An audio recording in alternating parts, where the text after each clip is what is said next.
All right, we should be good here in a second. I don't know why it always takes so long to fire up, but And it is what it is.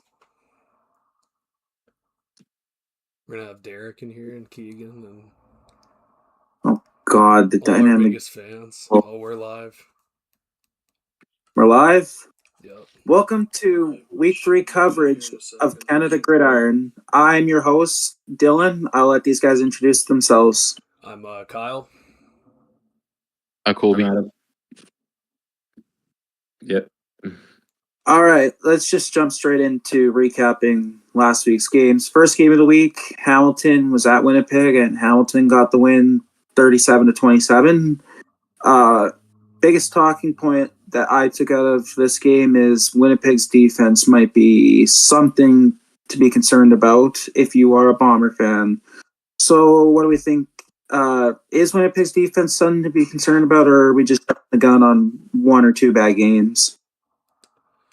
Well, this is kind of weird because I feel like in the first game they were pretty solid on defense, and it didn't really seem like too much of a concern.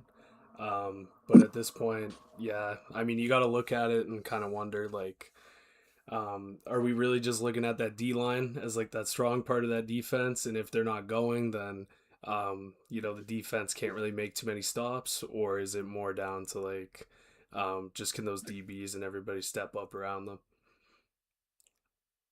Adam? Yeah, I think Winnipeg isn't very good on both sides of the ball. I think their defense, we all know, wasn't very good. I tried to tell you guys last time that they weren't a good defense or an offense, and we've kind of seen that they're not. The Winnipeg defense, I don't think has a chance to bounce back either. They just don't have enough talent on both sides of the ball once again, and the fans suck to just like get better. I don't think. I think this is just going to be the normal going forward for Winnipeg. Colby? I think it is definitely something that they should be worried about because, especially the rushing defense, because they gave up a lot to Calgary in week one. And then this past game was even worse. They gave up almost 200 yards rushing, which when Hamilton builds a lead, that just lets them absolutely manage the clock and they got no chance to come back. So if they can't tighten up rushing defense, I think it's going to go downhill pretty quick.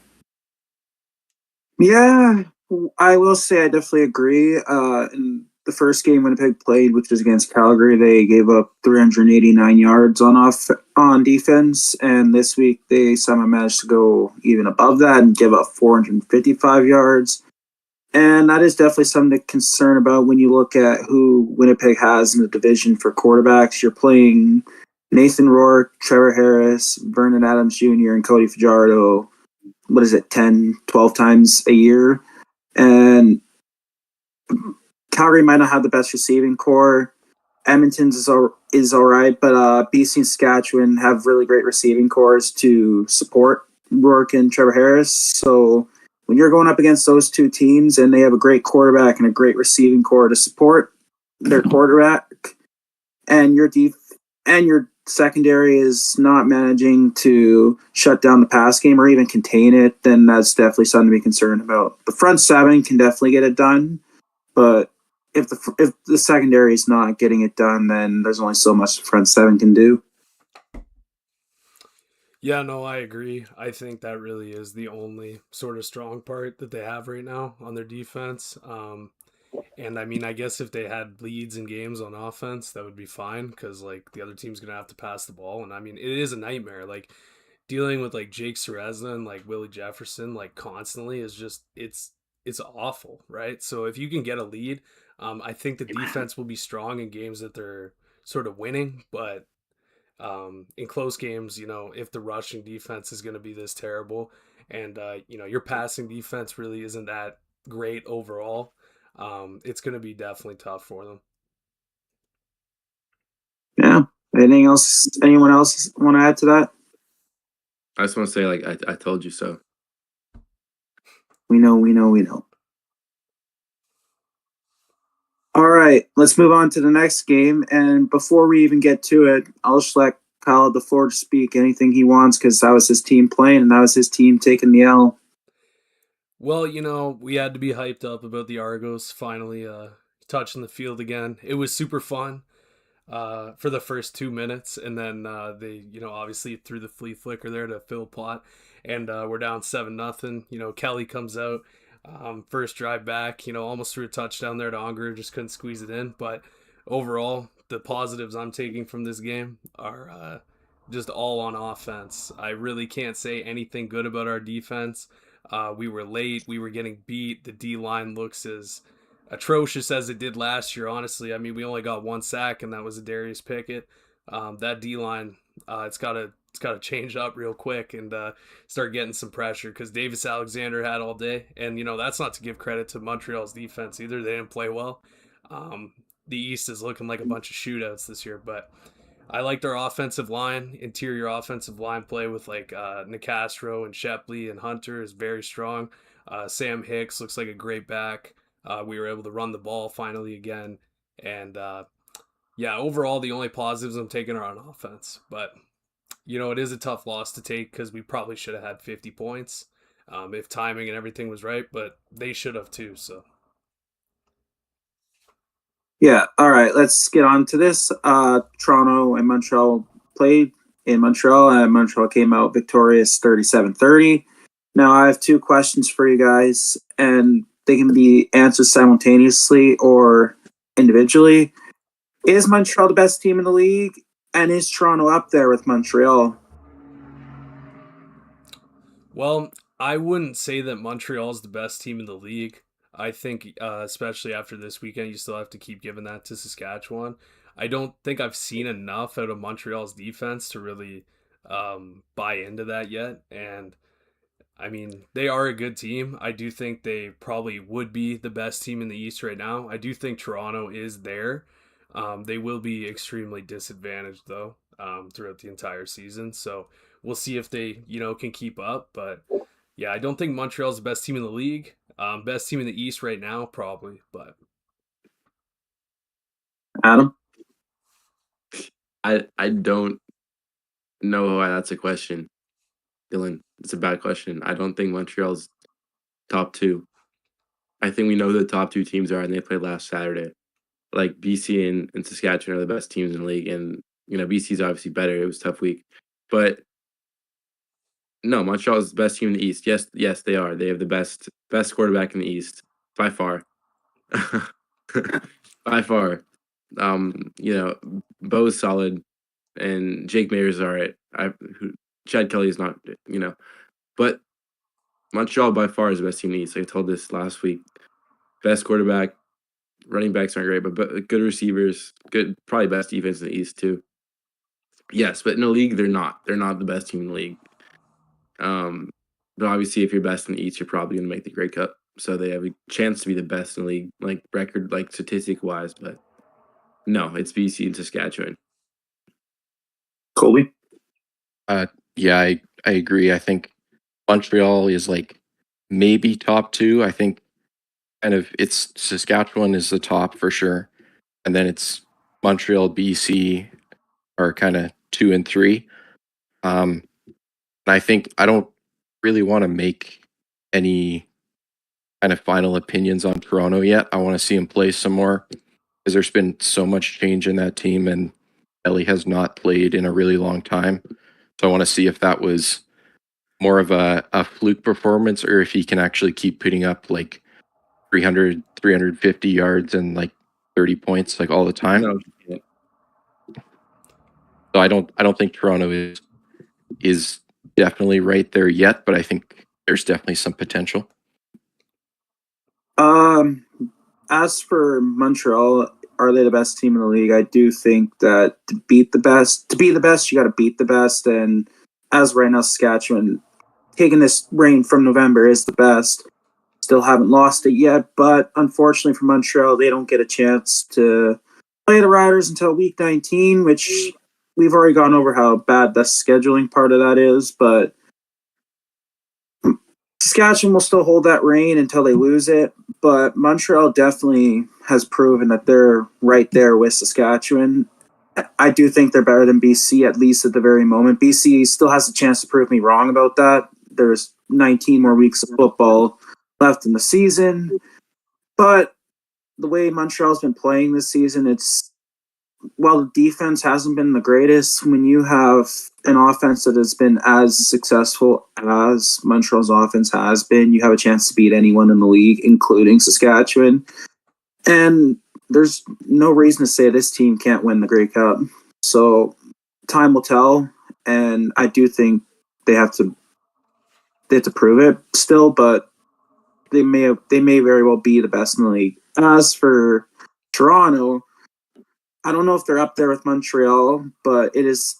If you are a Toronto fan, I definitely would say that this was a great sign, despite the loss, because you were not favored going into this season to be a very good team. And the way people see Montreal, if you're competing with them throughout the entire game in a shootout in their stadium, that's got to bring you some hope that this year might actually be a lot better than last year and a lot better than this year was supposed to be.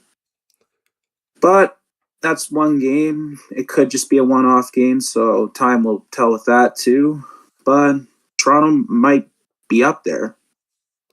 Yeah, no, for sure. I think they definitely could be. We actually do have a question about Toronto in the chat from Luke Morris.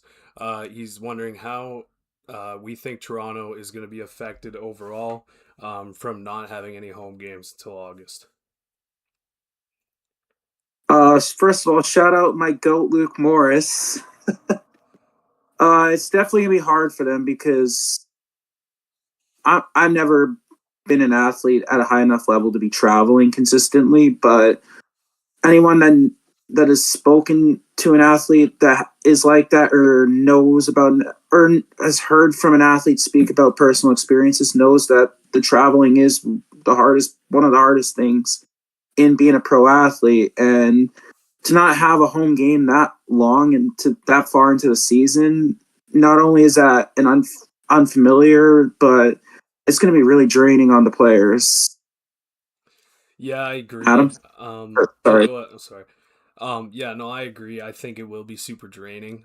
By the time we get to August, it will probably be like, holy shit, like, no way we're actually playing at home. But at the same time, I do think that the talent on this team, and that's one of the things that we saw in Montreal, is that these games are going to be close no matter what, no matter if they're on the road or not. So they could end up with like a pretty solid, 500 record out of this. And we all know that's probably good enough to be in the playoffs. So. Adam? You as an athlete who travels for games on planes, it sucks. It takes a toll on the body because like you're playing a game and you're going back to the plane and flying back and going to like as a high level athlete, it sucks. But Toronto, not doing these away games, it sucks. Obviously, it does suck, but like they're not really losing out on any like fan, like engagement because nobody actually goes to the games anyways. So yes, they're like missing out on like their locker rooms or their like close access from like their homes to the fields. But like in my opinion, I feel like this is better for the players because like they get a bond with their teammates on the planes and like they go to like Saskatchewan and they have nothing to do or go to Winnipeg, gotta stay inside because you can't go out. And you're more bonding with your teammates. So later in the season, like from my experience as like a high level athlete, you're more tight knit with your group. So I think this is honestly a good thing for Toronto. Yes. Colby? I think the particularly difficult part about playing all those road games is that all of the extra road games are in three of the tougher places for them to play. You got Saskatchewan, Winnipeg, which are always going to be really loud, and then they have to go to Hamilton twice, which obviously playing at your biggest rival stadium is not always an easy thing to do. So you got so much traveling you have to do, and then you have to go to all of those hostile environments more times than you normally would. I think it's going to be really tough, but if they can be, around 500 or close when they get to August, I think they'll have a pretty good chance at maybe even hosting a playoff game. Yeah, absolutely. All right. Just in time for the return of Adam. Moving on to the Sorry, Beast. some Saskatchewan. malfunctions on the computer side of the field. Oh, you showed up just in time because we're here to talk Open about tabs. the BC Saskatchewan game. And before we get into it at all, is there anything you want to say, Adam? It was a tough loss, obviously. The refs honestly weren't good at all. It sucks when you lose some receivers too. Like when a team like Saskatchewan plays dirty and injures our receivers, it's tough to win a game, especially when the refs aren't calling anything. Nathan balled out, but I'll talk a bit later. I just think it wasn't fairly officiated, honestly. Well, it's questionable. So yeah, BC went into Saskatchewan on their banner night, and Saskatchewan came out victorious, 31-27. So first question I got for you guys is Sask the favorites to repeat? Well, I mean, at the end of the day, it's been 1 week. Um, Trevor Harris could go out and get injured this week, and that's probably all she wrote on the repeat. So I can't really say that. I mean, obviously, injury could happen at any point, but I just think like it's just it, it's not set in stone. Obviously, like we're in week 1. Anybody can beat anybody. It was a close game with BC. You got the momentum riding on the banner reveal. So Adam? Yeah, or you can have a sexual assault claim too, like another quarterback has in the past. That can really derail the season and career. we we did Saskatchewan, yeah, I actually think they win the honestly Grey are. Cup in that season. Yeah, but you So I also will I don't will have. say that. Yeah, but yeah, I don't know. So okay, I'm not gonna get into it, but congrats, man, on the Didn't assault claims. derail the season. Sorry. We didn't derail the season. We did win the Grey Cup. The plan still went accordingly. Some side operations went down. We're not going to discuss that. But Okay. we did win the Grey Okay. Cup. It didn't derail the season. Congrats, man. Very ethical Grey Cup to win. So I think Saskatchewan, yeah, they are the favorites right now because BC has injuries. BC was my favorite going into the season, and they probably will be in like 2 weeks. But right now, this current day and age, I think Saskatchewan, yes, they are the best team in the league. They just are better than BC at probably every single position except quarterback and receiver. It's tough to watch because I knew going into the last drive that Saskatchewan was going to march down the field and score a touchdown, especially considering last year's West Final. It's basically the exact same situation. Like we all knew it was going to happen. Me and Derek were just saying like, how much time can we give Nathan Rourke to bring us back? So we knew it was going to happen. I think their defense is not a Grey Cup caliber, so they're going to have to make some changes. Colby? I think obviously when you win the Grey Cup, if you win your first game next season, especially against a team like the Lions, you're still the favorites to repeat. But it's only been one game. You can't really say that they're the favorites. It's just kind of the rule of thumb that defending champs start 1-0, then they're still the favorites. I think obviously lots to be happy about on offense, but you also have to think about the fact that Lions defense is not necessarily as good as a lot of the other teams might be. Like Montreal has a very good defense. Hamilton at times has shown that they can be solid. So I think you can't read too much into it, but just based off what we've seen, I would say favorites to repeat so far. Yeah, I totally agree. I think entering the season, people had BC, Saskatchewan, and Montreal as like the 3 most likely teams to win, and I think that's probably still the case. But I think after this week, Saskatchewan kind of takes a bit of a leap ahead of those two in terms of likelihood. I know it's only week 2, and 2 of those 3 teams I just listed have only played one game, but BC has had a problem with Saskatchewan the past couple years, and a lot of it has to do with the defense. Trevor Harris has had his way with this defense the last couple of years. And even the one game Jake Mayer played last year, he had his way with that defense. Wasn't the best game from him, but at the end of the day, BC's defense needed to improve if they wanted to be talking about beating Saskatchewan. And there's still plenty of season for them to do that. But I feel like if BC's defense is not going to improve, then every meeting we see with Saskatchewan and BC this year is just going to be likely the same result, where Trevor Harris just dishes it out to his 8 receiver options, and someone's going to have a big game, and that's going to be enough to force Nathan Rourke to climb out of a hill that his defense is putting him in, and likely in times that's not going to be enough. Now, on that topic, what does BC need to do differently to get over the hump of Saskatchewan before it haunts them again in November? They need a winner. They need a winning mindset. You know what it really reminds me of? Like, you know, a team that just constantly gets... They're like the Baltimore Ravens. That's what they're like, man. They get all the way to these big games. They have the stars. You know, everybody's hyped up about them, and then it's like you get to the game and you just can't finish it. And at a point here, that's going to happen so many times in a row, you're going to have to distinguish what the issue is. Is it the defense, or is it some costly turnovers? I mean, it's a bit of both in my opinion, but I just think it's an overall kind of like Baltimore Ravens problem right now, where it's like you just need to get over the hump one time, and you'll probably be able to do it a couple times, but they just need to get there once. Adam?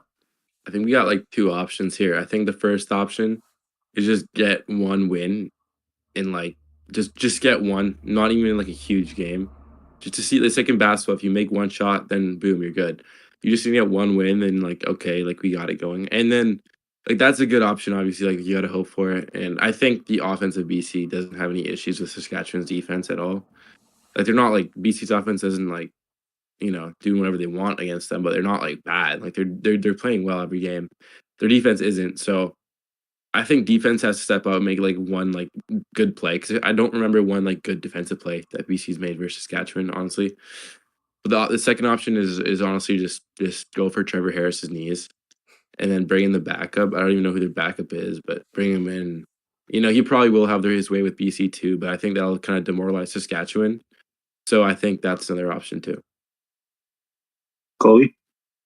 I think the big thing that Lions have struggled with against Saskatchewan is just starting really slow.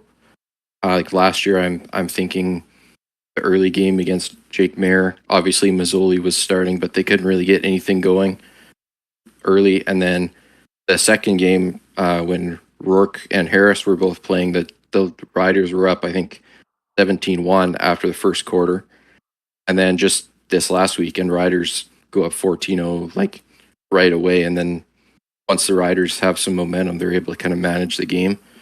And that's kind of been the way they've been able to beat the Lions, is they wake up and then they're kind of able to manage the game. The Lions can't really get anything going at that point. Yeah, definitely think that you guys all made some great points. What BC definitely needs to do differently in my eyes is they need to do something about that secondary. I don't know if it's what they do in practice, or if it's bringing different guys up, or what it is, but just to pull up some stats from this Saturday's game, Trevor Harris went 30 for 36 for 417 yards, 3 touchdowns, no picks. That is a textbook definition of a great game for a quarterback. Rourke had a great game too, but Trevor Harris was almost as close to perfect as you can get. And if you're a defensive coordinator, that's unacceptable.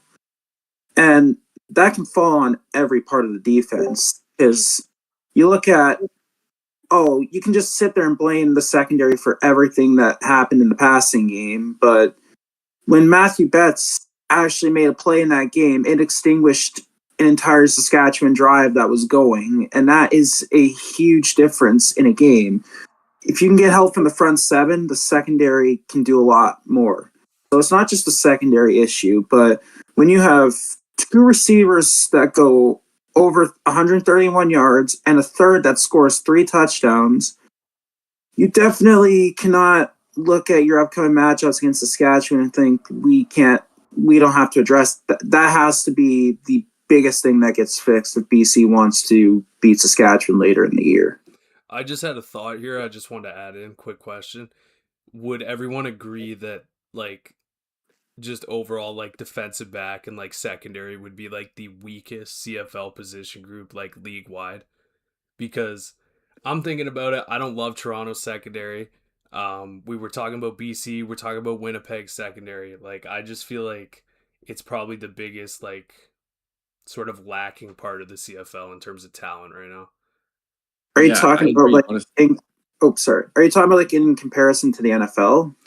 Just like it feels like that's every team's biggest problem on defense.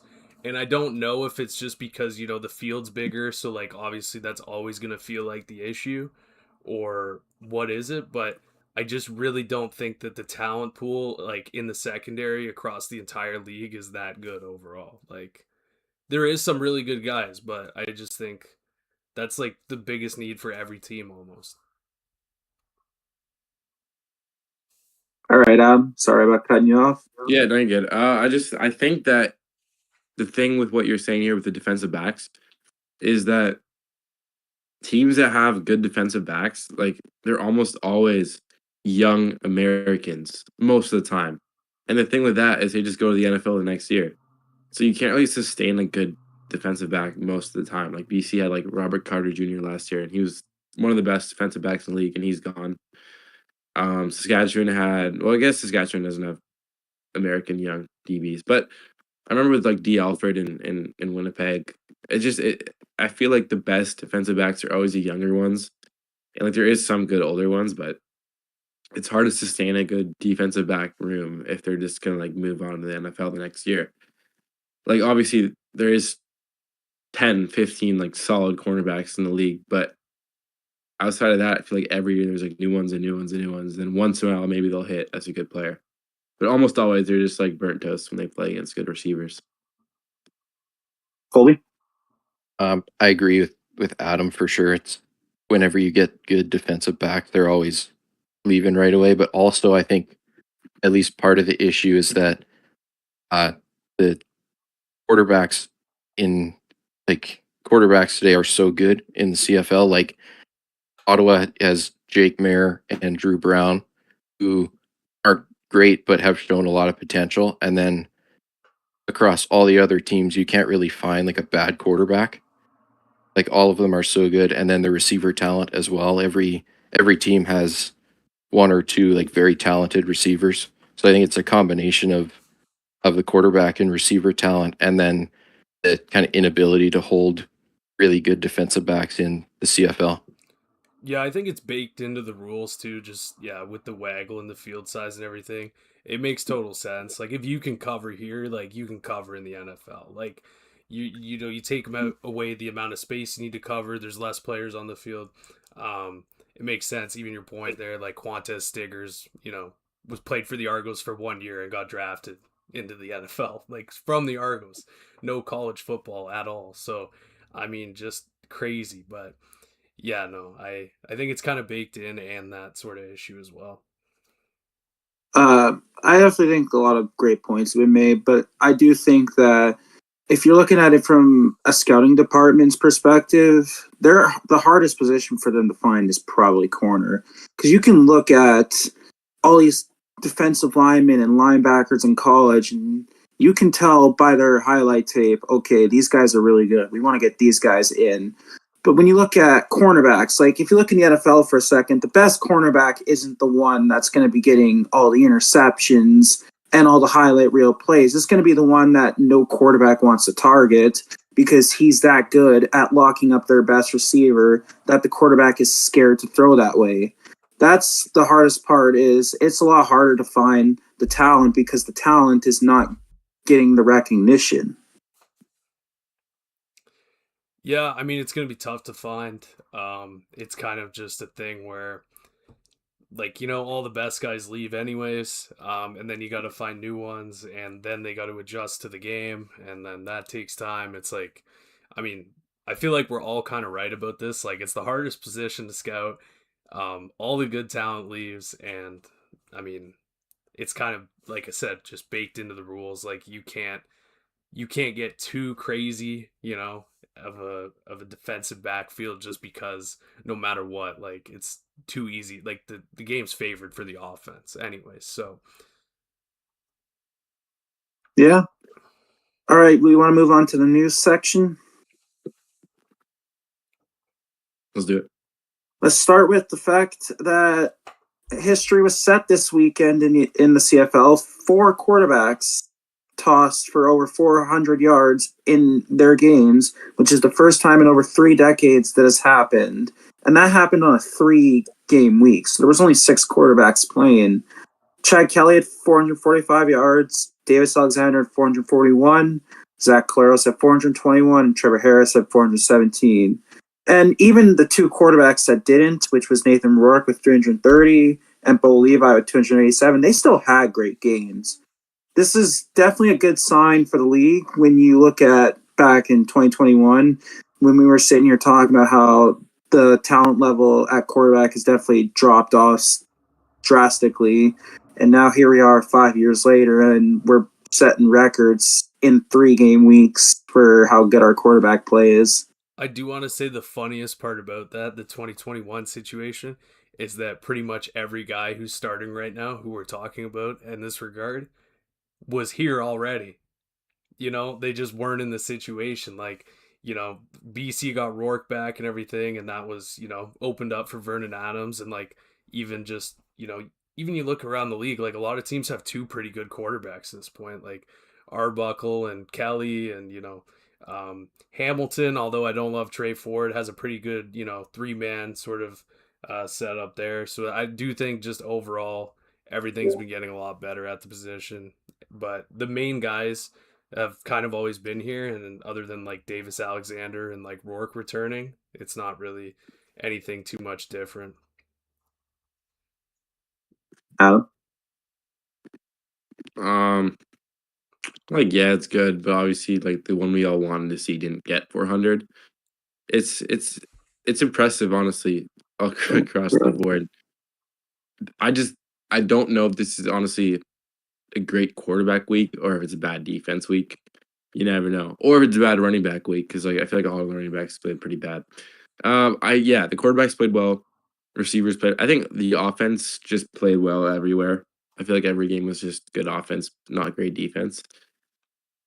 It sucks to see that these quarterbacks are starting their season off so strong because we all know that, especially Toronto's quarterback, is just going to go down and down and down until the season goes on.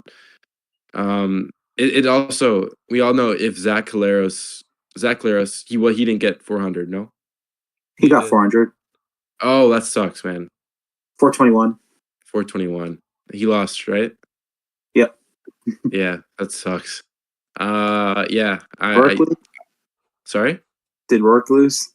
No, but this is week 2, buddy. This is week 2. So, Colby, what do you got?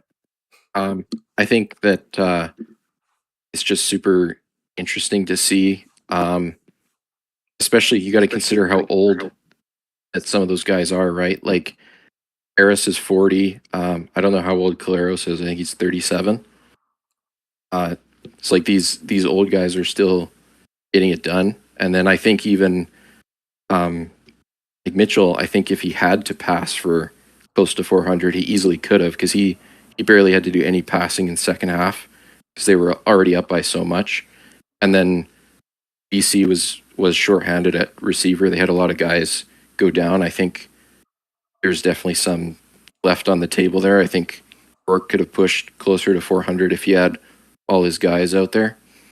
So I think it's just, and one more thing I was going to mention. I think it's kind of a bad look for Johnston. I don't want to get super into hating on the commissioner because everyone's kind of tired of hearing about it. But get it going. Yeah, okay. Because you have all these huge plays with the 20-yard end zones and the 110-yard field. Then one thing I keep going back to is Emilis' first touchdown was in the middle of the end zone near the goalpost this year and last year against Ottawa. So clearly, it's not really that big of an issue to pass near the goalpost. And without these rule changes in place yet, we're already seeing a sharp increase of like points scored and like total offense. So I don't think that any of the field changes are actually going to have that big of an impact just based off what we've seen from this year. Oh, I definitely agree. And I was talking with Kyle yesterday about this. Stuart Johnson, when he was talking about the rule changes, he said something like, what, there's going to be 60 more touchdowns? And his explanation for that is, oh, you move the goalpost back.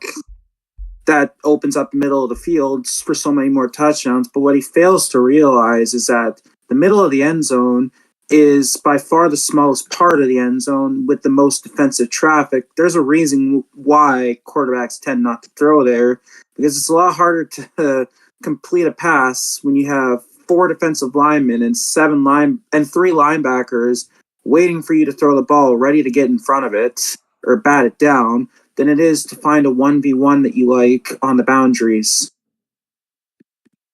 Yeah, I think it's going to be a tough explanation because I really do think that the rule changes next year. There's just no way you're getting 60 more touchdowns. You're probably getting 60 less. If all these quarterbacks are going to start throwing for like 400 yards a week, and honestly, the standard in the CFL is that you do throw for at least 300 plus as a quarterback, I don't see how these numbers are going to go up.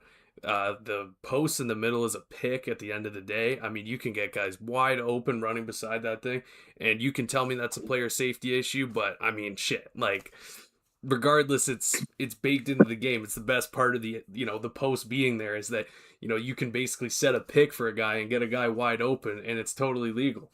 I just don't see how any numbers are going to go up with the end zone smaller. I do want to also point out that the special teams touchdown that Montreal scored against us would have been a safety next year, because it was so deep in the end zone that the end zone wouldn't have been there. It would have been two. So I do think it kind of destroys everything just to make everything better for the passers that are throwing for 450 already. But I can't have missed field goal return. It's like you're just fucking with everything for no reason. Adam? No, I mean I have nothing to say anymore. I think you're right with the commissioner. I don't want to talk too much shit because I'm going to Toronto next year and I might need a job. So you're the boss, Stuart. Good job, man. Didn't want to hire me. All right. That's okay though. That's okay. Yeah, nobody does, bro. That's all right. That's all Nobody right. does.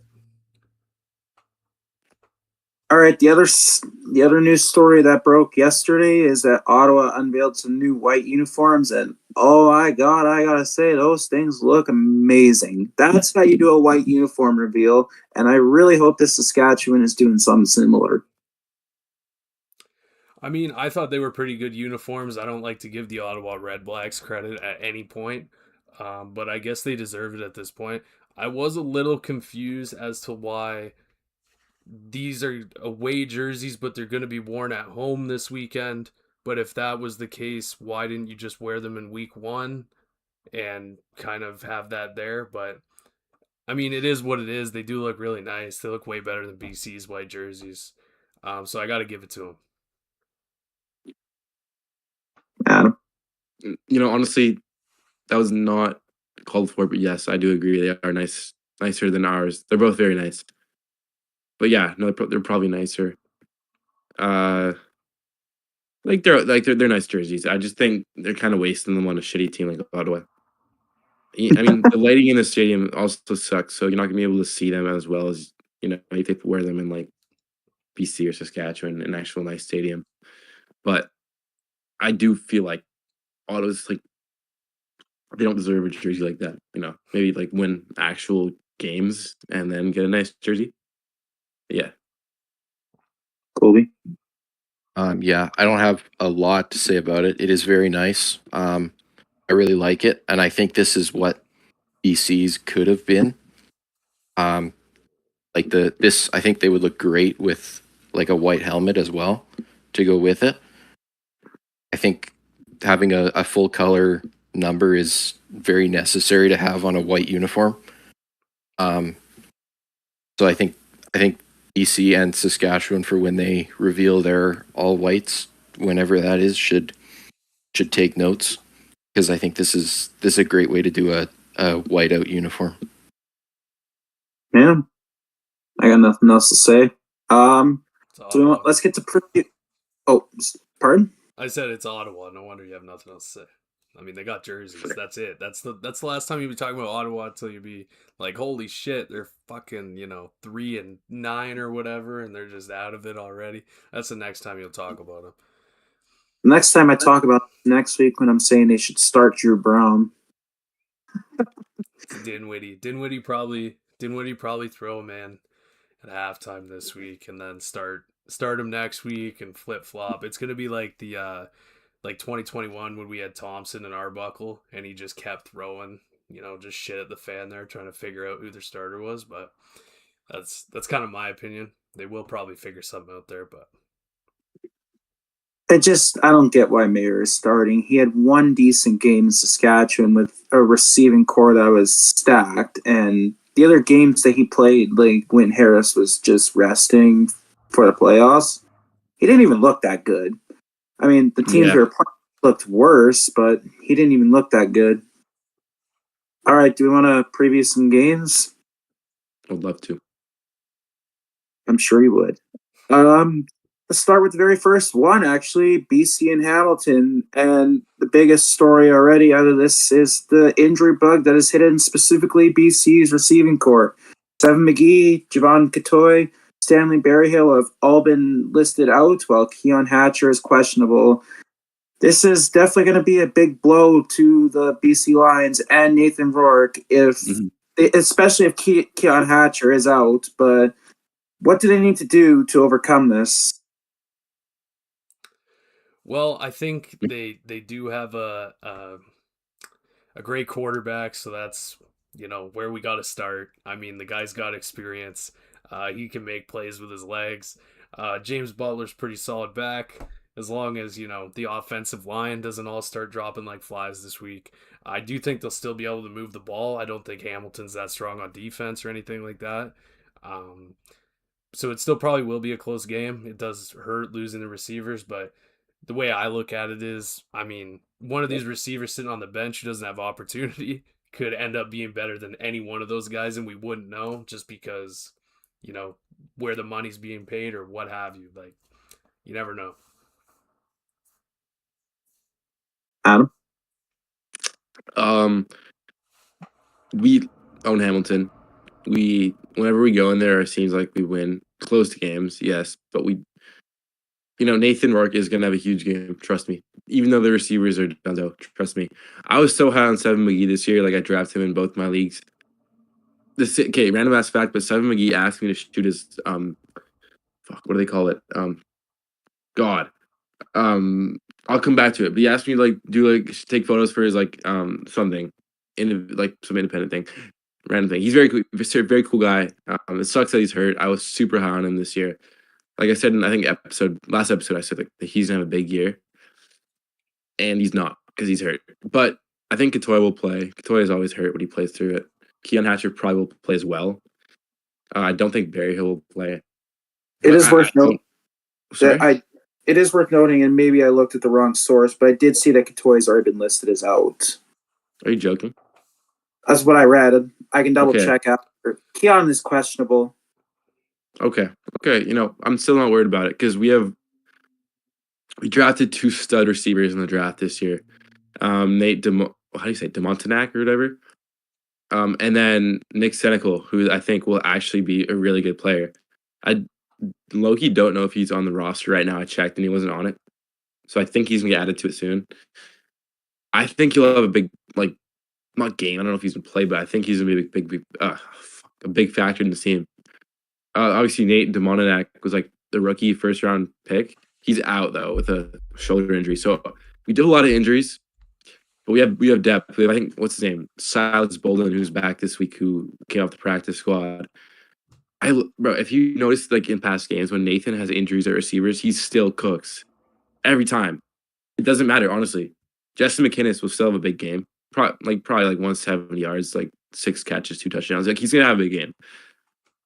And I'm telling you, I swear to God, Nathan will have a huge game. No matter who's at receiver, every time that they have injuries, he steps up. He probably will have like 100 rushing yards too. Like he's gonna have a big game. I don't care about like the injuries. Honestly, he gets through every time. Colby? I think I'm kind of surprised it took as long as it did for someone to bring up McInnes. I think there's serious potential, especially if Hatcher isn't able to play, that he has like 200 yards and a couple of touchdowns. So if you have him in fantasy, you better be starting him this week.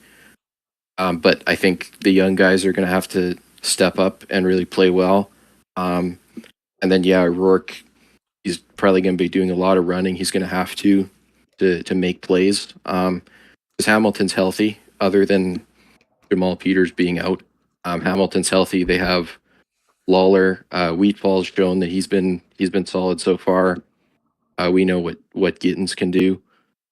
So yeah, Rourke's going to have to play well. Butler's going to probably be used out of the backfield as well. And then, yeah, he's just going to have to keep throwing it to McInnes, let him make some plays. I think BC definitely can stay in this game. It's just going to be a little bit tougher with all the receivers being out.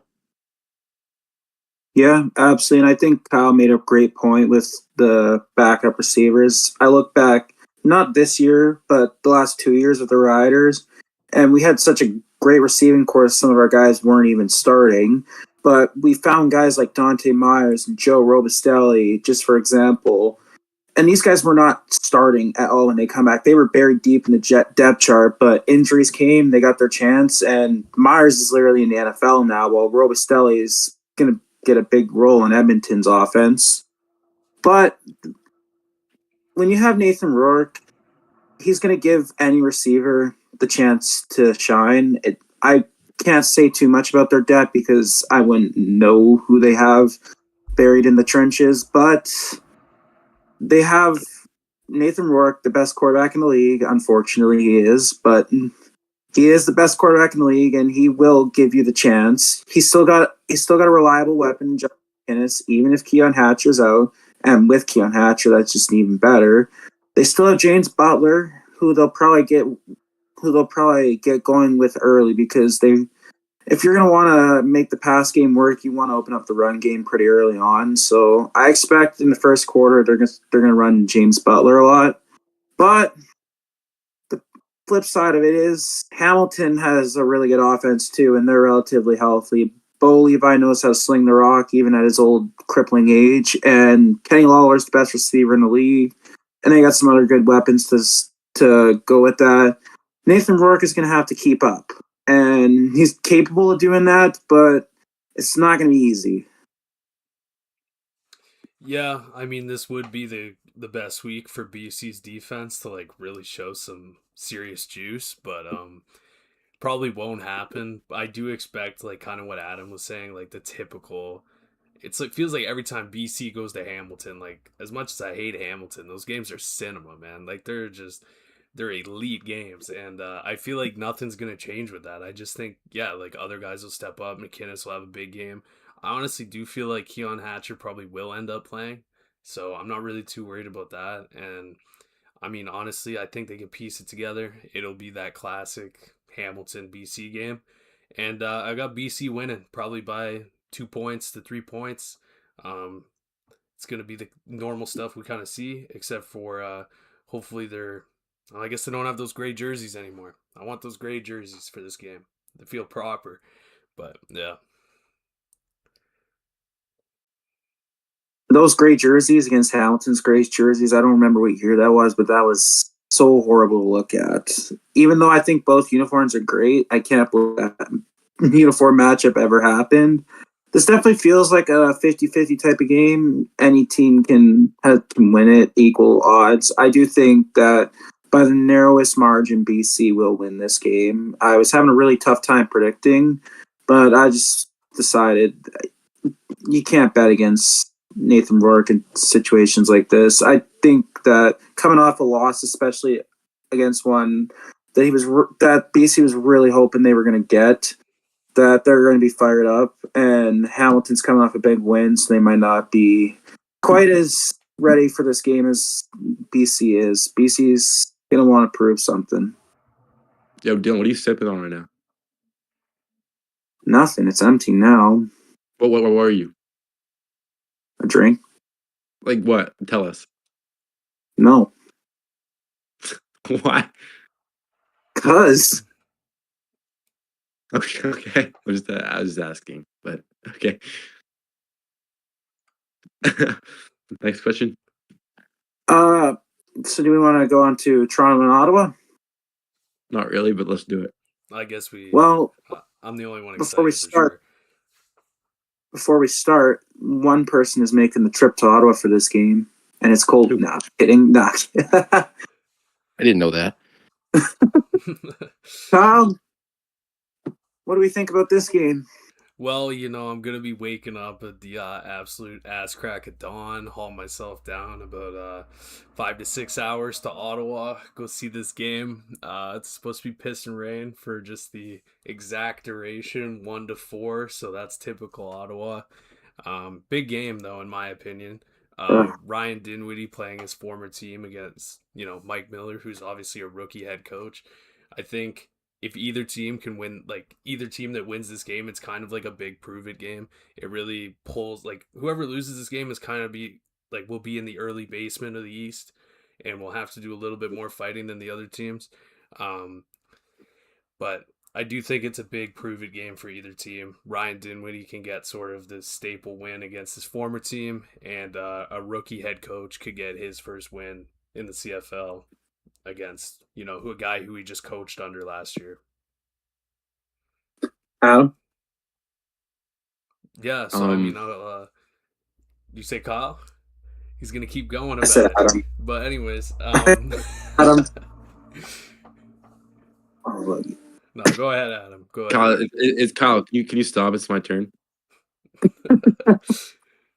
You mute yourself, please. This is in Toronto, I think. No, it's in Ottawa, right? Yeah. Ottawa, yeah. Yeah. Wish it was in Toronto. Yeah. No, I don't.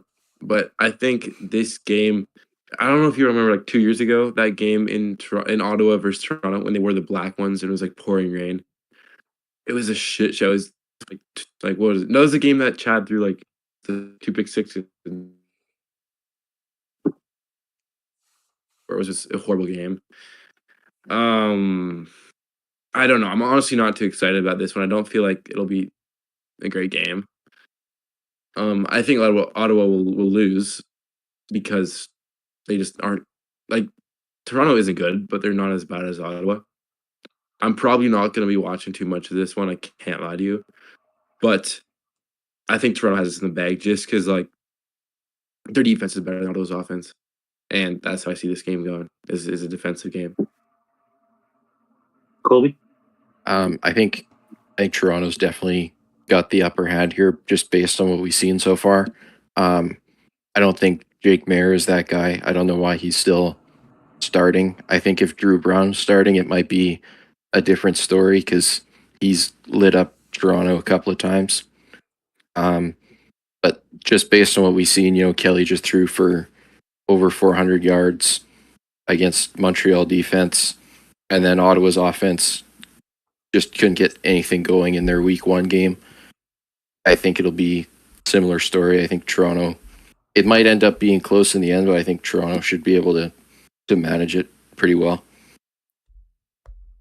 I do think this has the chance to be a big prove-it game for both teams, like Kyle said. Obviously, Toronto, they kept it close to Montreal, the favorites to win the East, but ultimately they fell short. So picking up a win on the road, even though they're going to be on the road for probably for what feels like almost a whole year, would definitely be a good kickstart to this. They can get themselves right back up there with Hamilton and Montreal.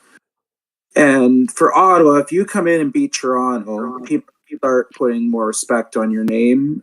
And that's the first start to getting out of the basement, is to beat a team that you have the capabilities of beating by actually, I don't know where I'm going with this, but Executing. I I genuinely do not understand why Jake Mayer is starting. Drew Brown, the only issue I've ever had with his game is that he is injury prone. And when he plays, he puts up numbers and he can beat any team in the league. But Jake Mayer, what has he done to be the starter? I don't really see him actually having this opportunity for much longer. I honestly do feel that if Ottawa has less than 10 points at halftime and they're losing, he's probably getting the hook then. Like, it doesn't really seem like it was a super, like, sought after decision to make him the starter. Like, it kind of just seemed like, oh, well, I'm Dinwiddie. I'm fucking crazy, man. I'll play Jake Bear. You guys think I'm gonna start Drew Brown? Like, that's kind of just how it feels like just on the fly. He's like, well, fuck it. Like, but I guess we'll see. But I think if they got less than 10 points at half this weekend and they're losing, might be the early hook for the guy. All right, I don't think any of us want to talk about this game any longer. Let's move on to the next one, which is Montreal and Edmonton. And I'll get to Davis Alexander's record opportunity in a minute, but I want to start off by saying this. This is the first Cody Fajardo versus Davis Alexander matchup. And we remember how that story went. Cody Fajardo was the starter in Montreal, won them a Grey Cup in his first year. Next year leads them to the best record in the league, but Montreal chose to move on from him because of 5 games of Davis Alexander that they liked, and it turned out to be the right decision for not only Montreal, but Edmonton seems to be benefiting pretty well from it. Cody Fajardo is the best quarterback they've had probably since pre-COVID Trevor Harris. But I'm really excited to see this matchup. Cody gets a chance to get revenge on his former team, saying you made the wrong choice, even though I don't think that it would be the wrong choice, regardless of if he wins. But there's definitely got to be some juice in him for this game, but there's also got to be some juice in Davis Alexander for the same reason. Yeah, there'll definitely be juice from both the quarterbacks. The unfortunate part about this game is that it's in Edmonton. I really want to see the matchup in Montreal. I feel like that's a lot more of a spectacle, just given the crowd and that Fajardo actually won something in Montreal. So it is going to kind of suck that there is this big sort of storyline built up over a couple of years going into it. And you're going to look in the stands and there's going to be maybe 10,000 people there. But I mean, it should be good. I do kind of like the idea of Fajardo getting some sort of revenge in this game, although it is very like paper champion sort of thing. Like, I'm a big Fajardo guy. I'm not the biggest fan of Davis Alexander. I do think it'll be a sort of a feisty game, but I think the storyline as well has died down a little bit. And if this matchup had happened last year, then we'd be a lot more into it. Adam?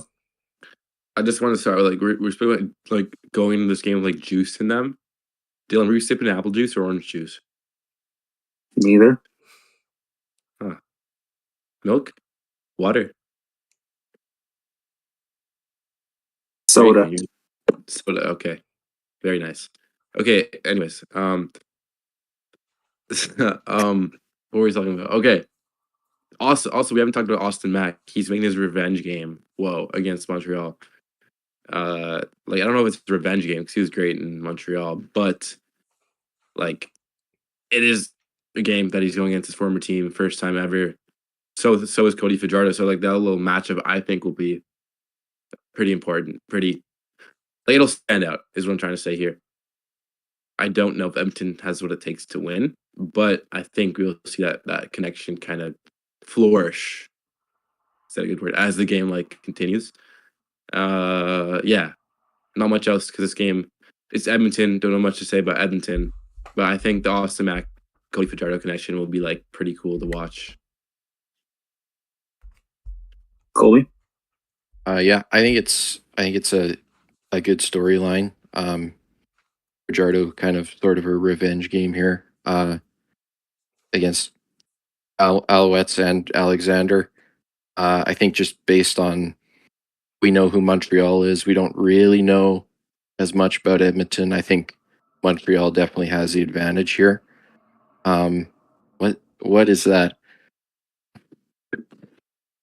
I I think think it's I his think cat. I think Montreal has definitely the advantage. But I think Fajardo definitely can play some good ball. If Rankin is playing well, he's gonna rip at least one huge touchdown on like on, a screen or a big running play. Um, but I think Montreal is gonna win.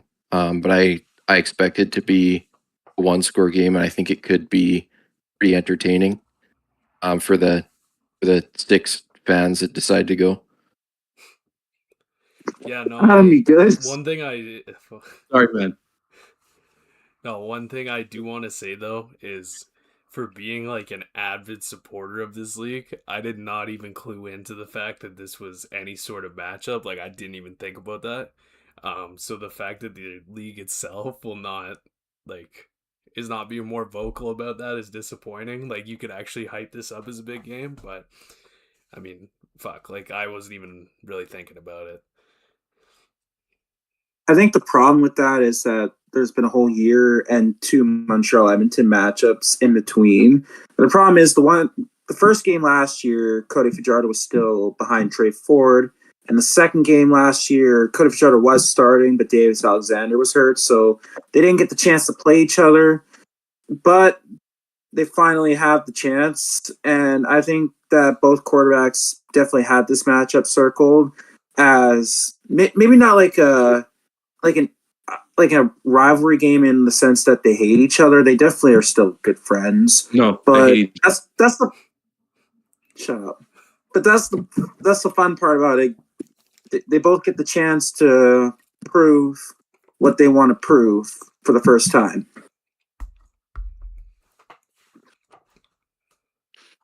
And the other topic about the Montreal Edmonton game is Davis Alexander has a chance to break a record set by Bo Levi Mitchell in 2016. A win on Saturday would tie him with Bo Levi Mitchell with 14 straight regular season wins in a row. He set that record in 2016 when the team went 15-1. So what do we think? Is this definitely something that's going to get Alexander fired up, or is this just a nothing stat? As much as he's gonna be nonchalant and act like he doesn't care about it, he definitely does care about it a little bit. That's kind of my only take on it. Is I just think no matter how much he's gonna play it off like he doesn't care, he will care, just a little bit. Because I mean, any competitor would, but Adam? Yeah, as a guy that breaks a lot of records, it's important to note that these records are in place and you can break them. But at the same time, you got to focus on like other stuff. But yeah, like you'll tell the media like, I don't care, like whatever. I'm just trying to like win and make my teammates better. But like, bro, you actually like you want to be in the record books because like you'll be like 80 years old looking back with like kids, your own or not your own, and you'll see that your name is in these record books. And it's you want that like to be there. I don't know if the CFL will still be live in 8 years, but it's cool to have your name in the record books. As a guy. Yeah, who's cool. records. Oh. Known record breaker Adam. Yeah. Colby, what do you think? I think to a degree it's kind of a Mickey Mouse record for him to get because he has one loss and it's in the most important game you can play in the Grey Cup. So yes, he can tie and eventually break the record for all straight regular season wins, but he's even said to the media before that he doesn't care about it because he lost the Grey Cup. So to him, he has a loss as a starter. And then even like Mitchell, when he set that in 2016, they lost. They were huge favorites to win the Grey Cup going in, and they lost to Ottawa. So he has the record for having most regular season wins in a row, but ultimately they didn't even win a championship that season. Yeah, there's definitely something to be said about that. I don't think the record is that important because they were counting postseason wins until he lost in the Grey Cup, and now all of a sudden it's just regular season wins. And I get that that's how the stat works, but I think everyone, including him, would agree they trade all those wins just for that one Grey Cup win back. So when you didn't win the game that you dedicated your entire year for, then It's I not can't help possible, but Dylan. feel I can't help but feel like it's just meaningless. No, but you can't trade those wins back and you wouldn't get to the Grey Cup. Thanks for notifying me. I totally didn't know that. Well, you said it. Definitely misinterpreted what I said, but whatever. What next, guys? Uh, What are we talking about? Pardon? What are we talking about next? There's only one game left to talk about. It's Saskatchewan and Calgary. And hey, don't talk about your owners like that. Calgary, you beat them last year, bro. Not talking about Calgary. No one's talking about Calgary. Hmm. We know who your owners are.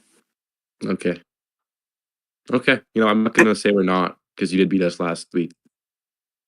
Congrats on your Grey Cup, buddy. Right. Your last two. Oh yeah, two we games raised played the are banner. losses to We the raised the Riders. banner. We raised the banner. You're right. Congrats, man. to us for the Grey Cup. You won Congrats the for the banner. You won like a piece of like plastic. Congrats, man. All right, Manfred. What? From Manfred. My name. My name's right there. You You can. know Ball? You don't know Sorry? Ball? You don't know Ball?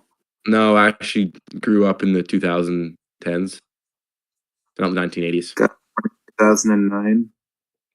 Sorry? Guy born in 2009. You talking to Colby? No, you. Oh, me. No, that's not true. 2008, actually, to be precise. Oh, yeah. Anyways, now that Adam's done his schizo rant, Saskatchewan versus Calgary. This is definitely a chance for Saskatchewan to take an early stranglehold on the West, but it's also a chance for Calgary to prove like they did last year against us, as much as I hate to say it, that they're up there with the big boys. They've been getting a lot of disrespect online, and they come in. I know it's a home game, but if they come in and beat Saskatchewan, then people have got to start putting some respect in their name. What do we think this game's going to look like, Kyle? Well, I mean, like most CFL games, probably just be a close game. I do kind of think the Riders, for whatever reason, are just gonna slow down a little bit this week offensively, and I do think Calgary is gonna be in a position this year where they're still super underrated and they can beat anybody in a given game, but. Yeah, I do think it'll be close. I do think Saskatchewan's offense though is going to slow down just a little bit there. Dylan, are you okay? No, I'm dying. Anyways, keep talking. That was directed at you, Adam. Oh, my bad. I think Saskatchewan's gonna win this game pretty easily. Not that they're good. They're good, but like I don't really know exactly what to say because I think we all know that like this game is kind of gonna be like over when it starts.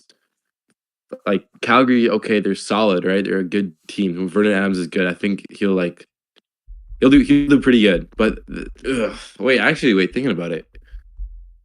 Wait, no. When that game that Mason Fine threw that like Hail Mary, shout out Mason Fine, Dylan, if you know what I'm talking about. No, I don't. Would you like to elaborate? No. When he did that Hail Mary, who won that game? I actually don't remember. I'm Calgary won. Calgary won that game. Okay. I remember that game so well, and I was Calgary's devastated about that ending. Calgary's won every time they've been to Mosaic the past, I think, 6 years besides one game. And that was a playoff game. Yeah, I don't know. Actually, thinking about it, actually might not be over. Although when I was talking at the start of this part, I didn't know who they were actually going to play against. But they're playing Calgary. So I think it'll be close. I still think Saskatchewan wins it. But I think Vernon Adams has a good game. I don't think Trevor Harris has a good game. I think this is probably weird to say, but I think there's going to be a bad injury. I don't know why. Just get the vibe. Yeah, Kyle. Sorry.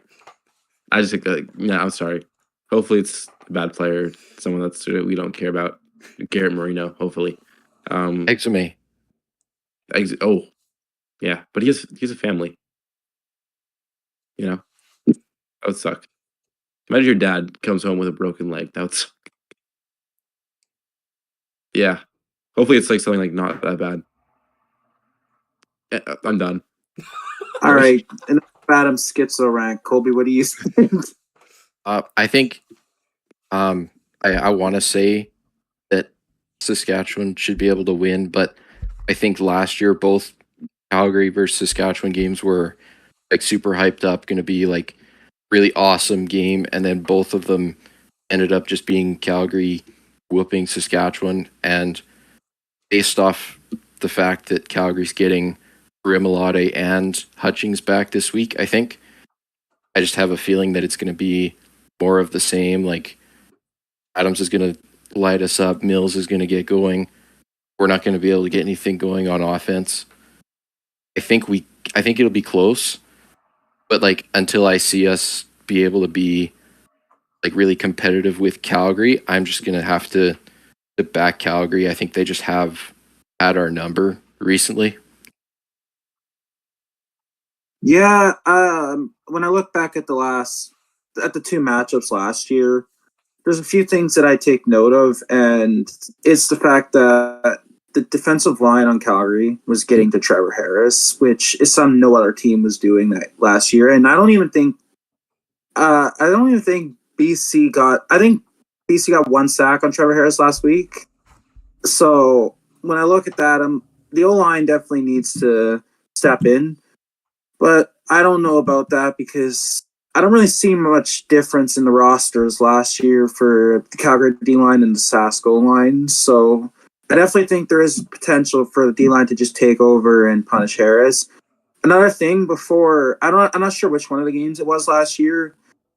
The secondary players on Calgary were going on the radio saying that Trevor Harris throws the ball low and they're going to take advantage of that. And both matchups they pretty much did. So I really worry about this matchup as a Rider fan much more than I worry about the Bomber and Lion matchups because Calgary's defense seems to have the answers to the Riders' offense that the rest of the teams just seem to not have.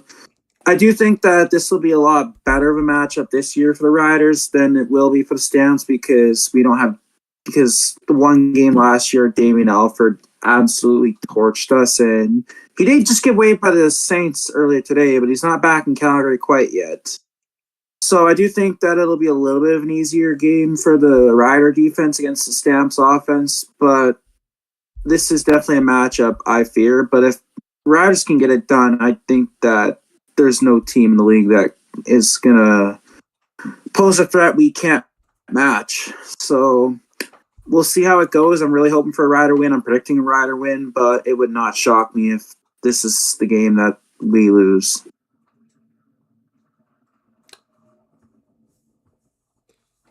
Anyone else got anything to add? Yeah, no, I think honestly kind of do think Calgary is going to win. Especially after you describing the PTSD. So Calgary. I mean, you were wrong about BC last week, but fair enough. Yeah, I guess so. I didn't even realize. I know Adam's just dying to speak. No. I said my piece. I'm just trying to be like you, big bro.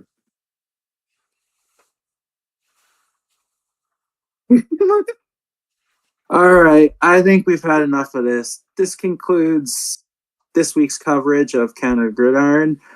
I'm your host, and these are my co-hosts. Thank you guys for joining. Follow us on Instagram, Twitter. Let me restart that.